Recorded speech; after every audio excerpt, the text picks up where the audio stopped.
Assalamualaikum warahmatullahi wabarakatuh. Perkenalkan, saya Siska Livani, mahasiswi YIN Syekh Nurjati Cirebon. Saya di sini ditemani kedua rekan saya yang bernama Abdus Sobirin dan Pamela Aisyah Yusuf Fadilah. Nah, di sini kami akan membahas tentang penilaian efek bersifat ekuitas. Dan materi pertama akan dijelaskan oleh saudara Abdus Sobirin. Kepada Abdus Sobirin, dipersilahkan. Assalamualaikum warahmatullahi wabarakatuh. Perkenalkan, nama saya Abdul Sobirin. Untuk materi yang pertama kita akan membahas valuasi saham. Jadi valuasi saham itu adalah penilaian atas harga wajar saham. Valuasi dilakukan atas berbagai macam pertimbangan dalam menentukan nilai intrinsik suatu saham tersebut. Tetapi semuanya dibagi menjadi dua kategori. Yang pertama ada valuasi absolut dan valuasi relatif. Valuasi absolut banyak sekali ragamnya sesuai dengan peruntukannya masing-masing dan pengembangannya juga sangat luas sekali. Sedangkan valuasi relatif hanya ada beberapa saja. Nah, untuk materi yang kedua, apa sih itu saham? Jadi ngomong-ngomong sahamnya, jadi saham itu adalah sebuah efek bersifat ekuitas yang dibedakan menjadi dua macam sesuai dengan hak yang melekat padanya, yaitu saham preference atau preference stock dan saham biasa atau common stock. Keduanya pun memiliki metode penilaian atau valuasinya masing-masing. Untuk materi yang ketiga akan dibawakan oleh Siska Livani.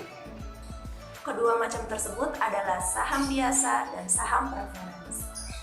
Saham biasa ini biasa disebut common stock. Ini adalah surat berharga yang dipegang atau dimiliki oleh pemilik sebenarnya. Jadi, pemilik saham biasa ini menanggung semua keuntungan dan risiko yang terjadi pada perusahaannya. Pemegang saham biasa mendapatkan hak bersuara dan voting dalam rapat umum pemegang saham. Oleh karena itu, pemegang saham biasa dapat menentukan jalannya manajemen perusahaan ke depannya. Namun, dalam perihal pembagian dividen, pemegang saham biasa tidak menjadi prioritas perusahaan.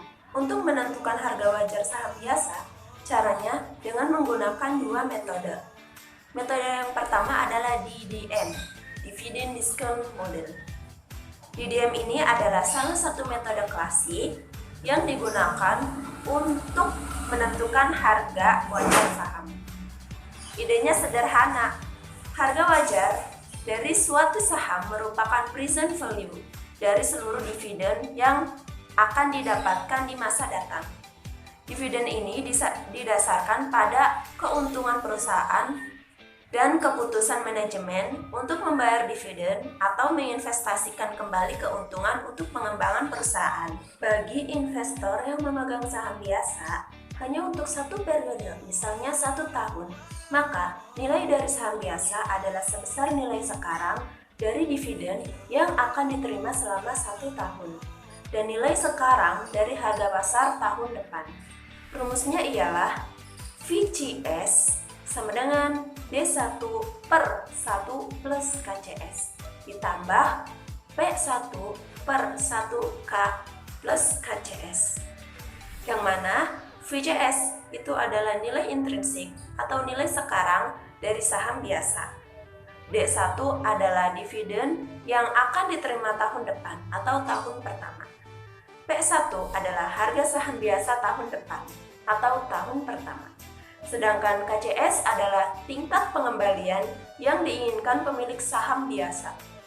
Lalu, metode yang kedua adalah DCF, Cash Flow Model atau Discount Cash Flow.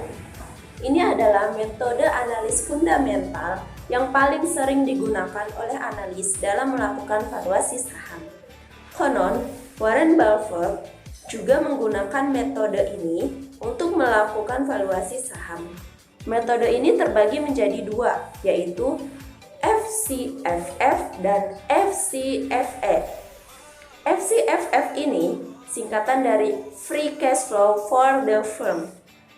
Free cash flow menunjukkan besarnya kas yang mampu dihasilkan perusahaan untuk mempertahankan atau melakukan ekspansi bisnis dan mengembangkan perusahaannya. Secara umum juga dapat dijelaskan sebagai cash flow setelah direct cost dan sebelum pembayaran kepada capital supplier. Artinya, operating free cash flow merupakan free cash flow setelah memenuhi interest, principal payment, dan capital expenditure. Untuk mengelola aset guna mendanai aset baru yang berpengaruh pada pertumbuhan dari perusahaan tersebut, rumusnya adalah VJ sama dengan sigma NT sama dengan 1 OFCFT per 1 plus WACCJT, yang mana VJ ini adalah nilai perusahaan, N adalah banyaknya periode diasumsikan infinite atau tak hingga, OFCFT adalah operating free cash flow perusahaan pada periode T, WACJJ itu weighted average cost of capital perusahaan. Yang kedua adalah FCFE, free cash flow of equity. Ini merupakan penghitungan cash flow yang tersedia untuk pemegang equity setelah perusahaan membayar utang dan memberikan kesempatan expenditure untuk mengelola aset perusahaan. Dengan kata lain, free cash flow of equity merupakan cash flow yang tersedia untuk semua pihak yang memiliki klaim pada perusahaan.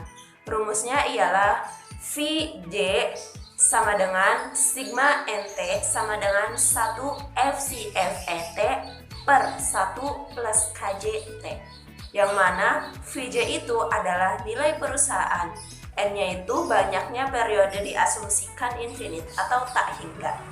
Sedangkan FCFET adalah free cash flow to equity perusahaan pada periode T.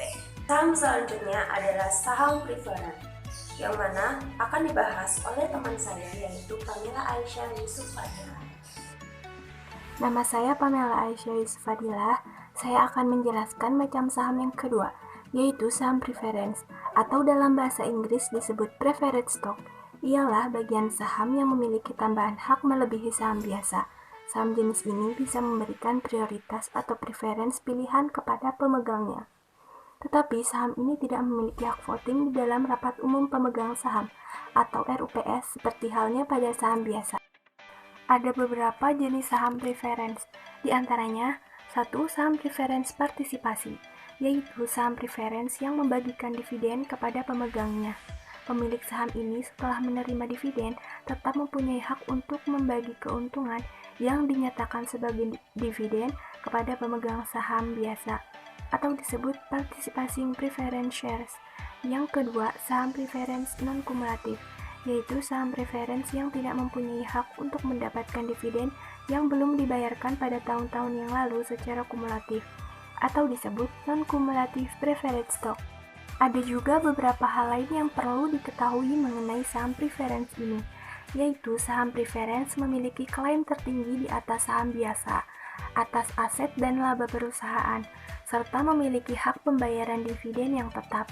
Apabila perusahaan belum sanggup membayarkan dividen, bukan berarti perusahaan tersebut mangkir atau menghindar dari kewajibannya, melainkan dividen pemegang saham preference tersebut akan diakumulasikan.